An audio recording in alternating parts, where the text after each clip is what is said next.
As promessas de Deus. Estamos caminhando para o final do ano, para o final do trimestre. Hoje é a aula 12, a promessa de vida abundante. Confie e viva as bênçãos do Senhor, porque fiel é o que prometeu. Vamos lá então, meu irmão, minha irmã, para o texto áureo, para a 12ª lição do trimestre, falando sobre as promessas, quantas coisas maravilhosas Deus tem para nós. A história de hoje, que nós vamos dar abertura, fala de alguns personagens. Um dos personagens é a porta. Vai falar sobre ladrões, sobre salteadores, vai falar sobre um pastor, Jesus Cristo, sobre as ovelhas, sobre o mercenário, sobre o pai. Vamos lá então, vamos ver o texto áureo. Jesus, pois, lhes afirmou de novo: em verdade vos digo, eu sou a porta das ovelhas. Todos quantos vieram antes de mim são ladrões e salteadores, mas as ovelhas não lhes deram ouvido. Eu sou a porta. Se alguém entrar por mim, será salvo. Entrará e sairá e achará pastagem. O ladrão vem somente para roubar, matar e destruir. Eu vim para que tenham vida e a tenham em abundância. Eu sou o bom pastor. O bom pastor dá a vida pelas ovelhas. O mercenário, que não é o pastor, a quem não pertence as ovelhas, vê vir o lobo, abandona as ovelhas e foge. Então o lobo as arrebata e dispersa. O mercenário foge, porque é mercenário e não tem cuidado com as ovelhas. Eu sou o bom pastor. Jesus está dizendo de novo isso. Conheço as minhas ovelhas e elas conhecem a mim, assim como o Pai me conhece a mim e eu conheço o Pai e dou a minha vida pelas ovelhas. E olha que maravilha o que ele diz agora. Ainda tenho outras ovelhas, não deste aprisco. A mim me convém conduzi-las. Elas ouvirão a minha voz, então haverá um rebanho e um pastor. Por isso o Pai me ama, porque eu dou a minha vida para reassumir. Como assim eu dou a minha vida? Ele continua dizendo: ninguém a tira de mim. Pelo contrário, eu espontaneamente a dou. Tenho autoridade para entregar e também para reavê-la. Este mandato recebi de meu Pai. Que maravilha essa passagem, meus irmãos. Que maravilha poder entender que Jesus deu a vida dele por nós. Ele sabia o que estava fazendo e fez muito bem feito, de uma vez por todas. Pai, muito obrigado, Deus, porque com essa autoridade, com essa palavra de que o Senhor é o bom pastor, nós podemos realmente descansar em pastos verdejantes. Guia mesmo, Deus, meus irmãos, minhas irmãs, por águas tranquilas. Refrigera, Deus, a nossa alma.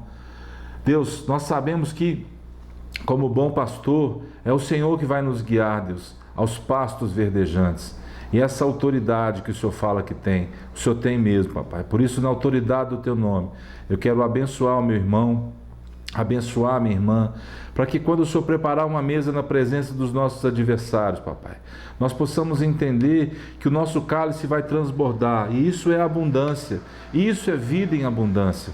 O meu cálice transborda, bondade e misericórdia me seguirão todos os dias da minha vida, e eu habitarei na casa do Senhor. Que bom, papai, poder estar junto com o Senhor para sempre, na presença do teu Espírito, poder realmente, Deus, desfrutar dessa abundância, que o meu irmão e a minha irmã possam desfrutar dessa abundância durante essa aula hoje, e possamos aprender mesmo, Deus, que o Senhor veio para que a gente tivesse vida, mas não uma vida qualquer, uma vida miserável, uma vida, Deus, de murmuração, uma vida de queixume, uma vida, Deus, amarga, não, mas uma vida em abundância. Obrigado por esse tema, Pai, nos abençoa em nome de Jesus, Pai. Amém, queridos? Vamos lá para a introdução, então. A vida plena em Cristo é resultado do relacionamento pessoal com Ele. Muitos pensam que os prazeres dessa vida e as riquezas do mundo podem preencher as lacunas da natureza humana. Uma vida integralmente feliz e abundante só pode ser alcançada a partir da comunhão com Deus.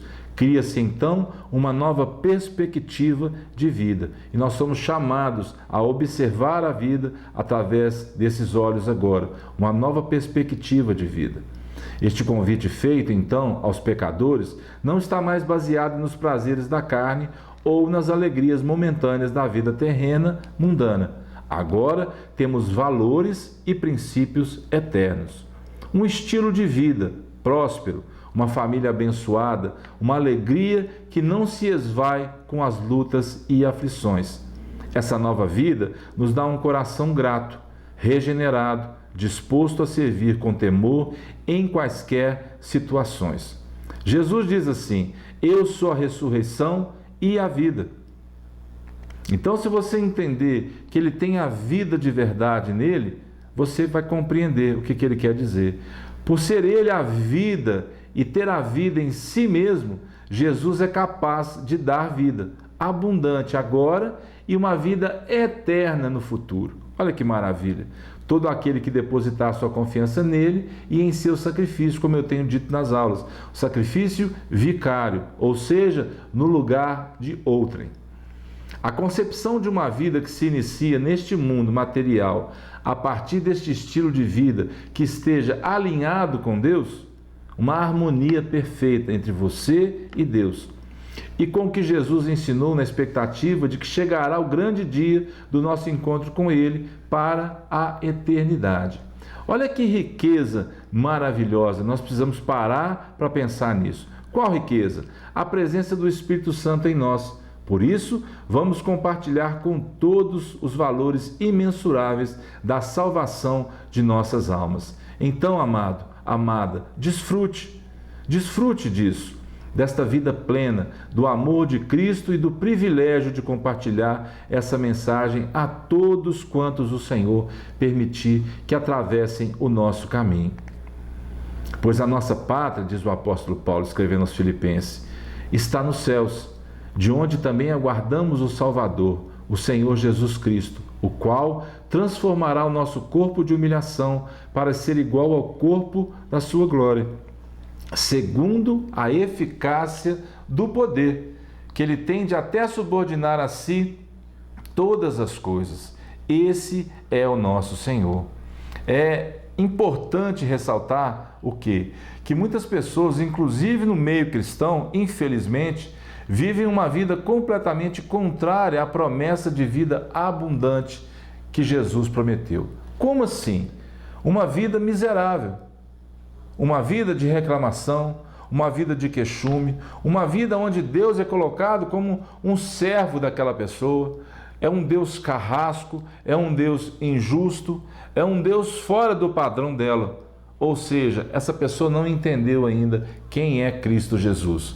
E eu, quando for levantado no madeiro, ou quando for levantado da terra, atrairei muitos a mim. Foi isso que Jesus disse.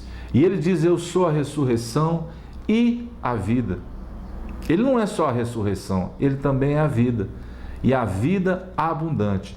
A vida abundante que ele promete tem a ver com alegria, com disposição de cultivar a gratidão pelo que Deus faz.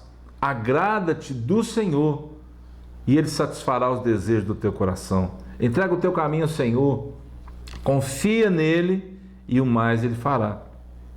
A Escritura é perfeita, ela se autoexplica. Experimentar a plenitude do Espírito através de oração, jejuns e da pregação das boas novas a todo mundo. Uma vida de verdade. Quando estamos em Cristo, tudo, absolutamente tudo o que desejamos e ansiamos tem outros fundamentos. Ele passa a preencher o nosso vazio existencial. O bom pastor vai à frente, cuidando, alimentando, dirigindo, protegendo, livrando-as do perigo. A porta simboliza um caminho espiritual de relacionamento pessoal com o próprio Senhor. Jesus não veio trazer uma vida qualquer, passageira, fugaz, sem valor. Ele veio nos dar uma vida em abundância, como dissemos anteriormente. Isso acontece mediante o enchimento diário do Espírito Santo em cada um de nós.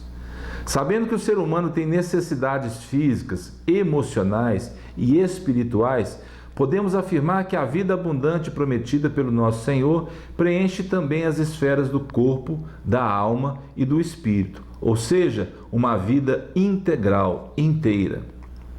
A característica distinta que Cristo tem como supremo pastor é a sua disposição de morrer por suas ovelhas. Sua morte na cruz resgata e salva espiritualmente aqueles que optam por segui-lo.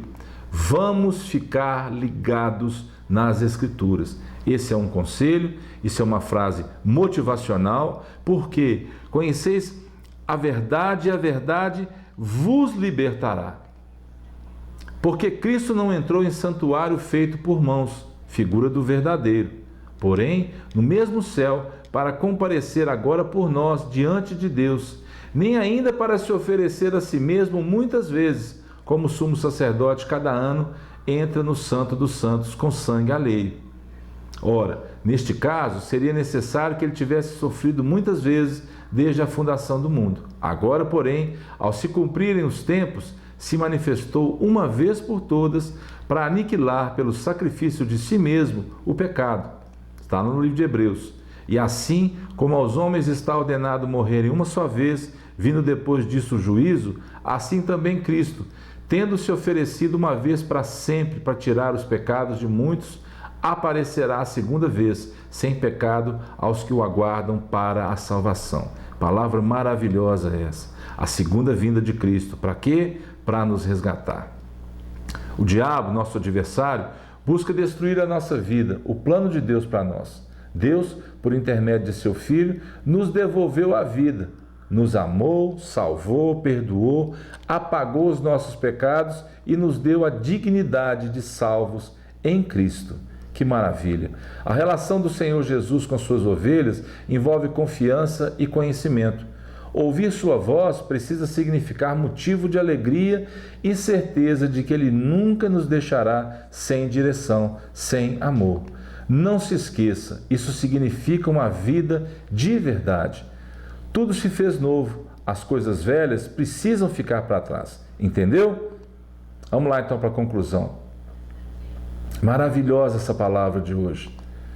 Amados, o bom pastor, a porta, o caminho, a verdade, a vida, como o escritor aos Hebreus disse, os sacerdotes entravam no templo, faziam sacrifícios constantemente.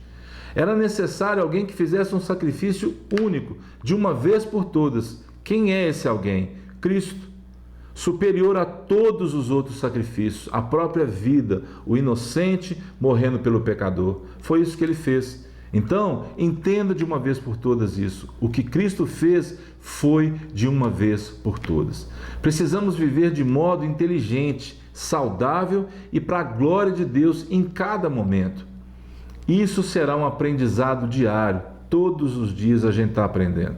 É interessante que pessoas que erram, mas erram tentando acertar, elas têm uma alegria no coração muito maior do que aquelas que mantêm uma postura, sabendo que estão erradas e não procuram a mudança em Cristo. Muitas vezes nós pedimos a Deus que mude as circunstâncias por nossa causa, mas Deus não muda as circunstâncias. Muitas vezes Ele quer mudar a gente. E muitas vezes a gente muda, a circunstância muda e não adianta nada. Voltamos à estaca zero. Então, entenda isso. O que Deus fez, Ele sabe o que está fazendo. Confie nisso. Bondade e misericórdia vão te seguir todos os dias.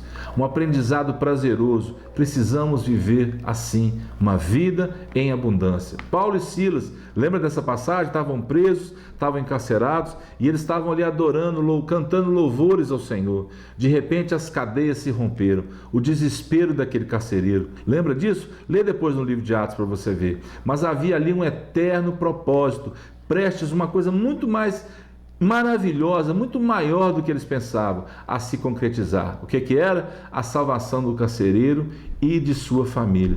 Crê no Senhor Jesus, que mais? Será salvo tu e a tua casa. Que promessa maravilhosa. Estamos falando de promessa. Essa é outra promessa maravilhosa. A salvação em Cristo não se aplicaria apenas ao carcereiro, mas de maneira abrangente a toda a sua casa. E não se resumiria apenas ao livramento físico de uma punição do Estado. Eles estavam presos por causa disso, mas a um novo tipo de vida. Aquele homem converteu, junto com ele, a família dele também. Não tenha medo de viver a vida, de ser feliz, de sorrir, de entender seus erros e seus acertos. Fale para as pessoas dos seus erros. Compartilhe com as pessoas, mostre para elas o que Deus fez naquela situação, o que você aprendeu. Tenha coragem de dizer isso para as pessoas. Seja uma pessoa totalmente feliz, bem-aventurado. Muitos parecem ter medo de usufruir da liberdade conquistada por Cristo e vivem presos aos sentimentos que pertencem a quem? Ao velho homem. A alegria faz parte da identidade de quem se relaciona com um Deus vivo e é chamado a viver uma vida abundante. Deus tem um senso de humor. Quantas vezes Deus já falou para mim: parou de chorar? Parou de pensar? Acabou de falar o que você tinha que falar? Agora eu vou te falar a verdade. Eu vou te falar quem eu sou. Quantas vezes o Senhor já me falou assim? Em situações que às vezes eu estou parado pensando numa coisa e Deus vem e me visita de uma forma onde é como se Ele fosse um amigo meu mais chegado. E Ele é um irmão mais velho, e Ele é assim. Jesus Cristo é assim. E Ele fala comigo assim: é um bobão mesmo, está aí sofrendo, está aí pensando, está aí perdendo tempo, sendo que eu tenho a solução. E quantas vezes Ele já mudou circunstâncias para mim? E quantas vezes Ele já mudou os meus pensamentos em relação às circunstâncias? Mas para isso, não é que eu seja melhor ou pior do que ninguém. Para isso nós precisamos de contar com esse viver diário, com esse relacionamento pessoal com Cristo. Regozijai-vos sempre, Paulo escreve aos Tessalonicenses. Que mais? Em tudo dai graças. A gratidão é uma virtude cristã que revela humildade e dependência total de Deus acerca de tudo o que acontece em nossas vidas. Mais uma vez, regozijai-vos sempre. Que aula maravilhosa sobre a promessa dessa vida em abundância. Regozijai-vos sempre. Que mais que ele fala? Em tudo dai graças. O que é que nós precisamos? Andar no Espírito e não apagar a chama que ardeu um dia em nós, em cada um de nós. Um elemento indispensável para tudo isso é a oração. E Paulo, quando está escrevendo aos Tessalonicenses, ele diz assim: olha, orai sem cessar. Em tudo, mais uma vez, pela terceira vez eu vou repetir, em tudo dai graças, porque essa é a vontade do Pai em Cristo Jesus. Reconheça, meu irmão, minha irmã, que na rotina louca do dia a dia, na correria, nós devemos ter sempre uma ocasião para orar, quer em casa, no trabalho, na escola, onde você quiser, no ônibus, no Uber, no carro, dirigindo na estrada, onde você estiver, ao acordar, ao deitar, quando você estiver tomando banho, busque motivos de oração, orai sem cessar. E isso vai alegrar o seu coração diante de Deus. Enquanto você se move, pessoas te observam e talvez você seja a única Bíblia que elas podem conhecer. Já pensou nisso? Isso será contagiante e pessoas vão se render a um estilo de vida abundante. Cristo em vós, esperança da glória. Então, finalizando essa aula de hoje, as promessas de Deus. Cristo em vós, em mim, em você, esperança da glória. Para que as pessoas vejam Cristo, para que as pessoas vejam a Bíblia se cumprindo através da sua vida. Olha que maravilha. E muitos vão ser o quê? Contagiados. Então, que Deus nos ensine a cada dia a confiar nele e a aguardar o cumprimento de suas preciosas promessas para mim, para você, para a nossa casa, para o mundo, para aqueles que servem o Senhor. Que o Senhor te abençoe. Fique em paz e até a próxima aula em nome de Jesus.